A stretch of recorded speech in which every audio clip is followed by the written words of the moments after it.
রাজধানীর আমিনবাজার এলাকায় তুরাগ নদীতে মালবাহী ট্রলারের আঘাতে গ্যাস বিতরণ পাইপলাইন ক্ষতিগ্রস্ত হওয়ায় তীব্র গ্যাস সংকট দেখা দিয়েছে বলে জানিয়েছে তিতাস গ্যাস কর্তৃপক্ষ। শুক্রবার তিতাস কর্তৃপক্ষের দেওয়া এক বিজ্ঞপ্তিতে এই তথ্য জানানো হয়। বিজ্ঞপ্তিতে বলা হয়েছে, ক্ষতিগ্রস্ত বিতরণ পাইপলাইন মেরামত করা হয়েছে, তবে মেরামতের সময় পাইপে পানি প্রবেশ করা এবং একই সঙ্গে গ্যাসের সরবরাহ কম থাকায় ঢাকা মহানগরীতে গ্যাসের সংকট বিরাজ করছে। গ্রাহকদের সাময়িক অসুবিধার জন্য দুঃখ প্রকাশ করেছে তিতাস গ্যাস কর্তৃপক্ষ।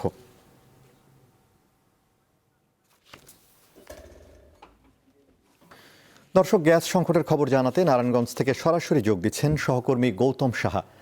গৌতম, আজ কেমন দেখছেন গ্যাস সংকট পরিস্থিতি, আর ক্রেতা বিক্রেতারা কি বলছেন?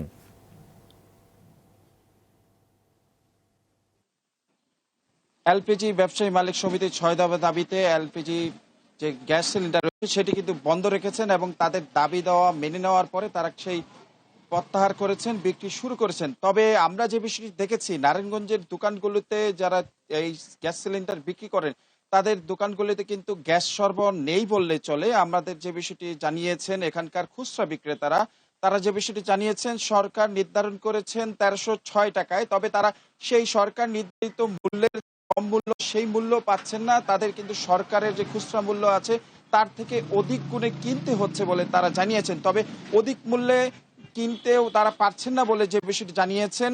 যারা ডিলার রয়েছেন, ডিস্ট্রিবিউটর রয়েছেন, তারা কিন্তু এখানে তাদের কাছ থেকে মাল সরবরাহ নেই বলে কিন্তু খুচরা বিক্রেতাদের কিন্তু তারা জানিয়েছেন এবং খুচরা বিক্রেতা তারা দোষারোপ করে আসছেন ডিলারদের কাছ থেকে তারা এই মাল পাচ্ছেন না, যার কারণে ১২ কেজির এলপিজি গ্যাস যাদের কাছে কিছু কিছু রয়েছে সেটি কিন্তু আজও প্রায় ১৩০৬ টাকার অধিক মূল্যে কিন্তু বিক্রি হচ্ছে। কোথাও কোথাও ১৬০০, ১৮০০ এবং ২৫০০ টাকাও কিন্তু আমরা বিক্রি করতে দেখেছি।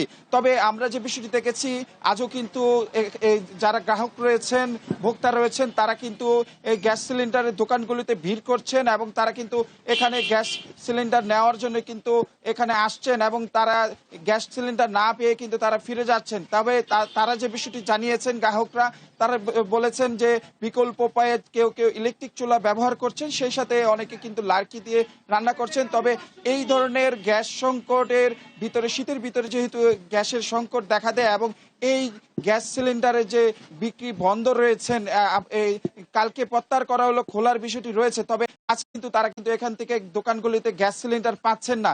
তো চরম ভোগান্তিতে পড়ছেন ভোক্তারা এবং নগরবাসী এবং যে বিষয়টি তারা জানিয়েছেন বারবার, এই ধরনের সমস্যা দ্রুত সমাধানের দাবি জানিয়েছেন। আমরা যে বিষয় জানিয়েছি যে আমরা কথা বলেছিলাম এলপিজি ব্যবসায়ী সমিতি মালিক পক্ষের সাথে, তারা আমদানি যে হচ্ছে না বলে তারা দোষারোপ করছেন এবং যখন পর্যন্ত আমদানি শুরু হবে এবং এই আমদানি সরবরাহ বাড়বে বলে স্বাভাবিক প্রক্রিয়ায় দাম কমবে এবং ভোক্তারাও কিন্তু এই সঠিক মূল্যে এই দাম পাবে। তবে ভোক্তা এবং খুচরা ব্যবসায়ীরা দাবি জানিয়েছেন সরবরাহ বৃদ্ধি করার এবং সরকারি নির্ধারিত মূল্যে তারা যাতে এই পণ্যটি পায়। এই ছিল আমার কাছে এখন পর্যন্ত এলপিজি গ্যাসের সর্বশেষ তথ্য। জি গৌতম, আপনাকে ধন্যবাদ। নারায়ণগঞ্জ থেকে যুক্ত হয়েছিলেন সহকর্মী গৌতম।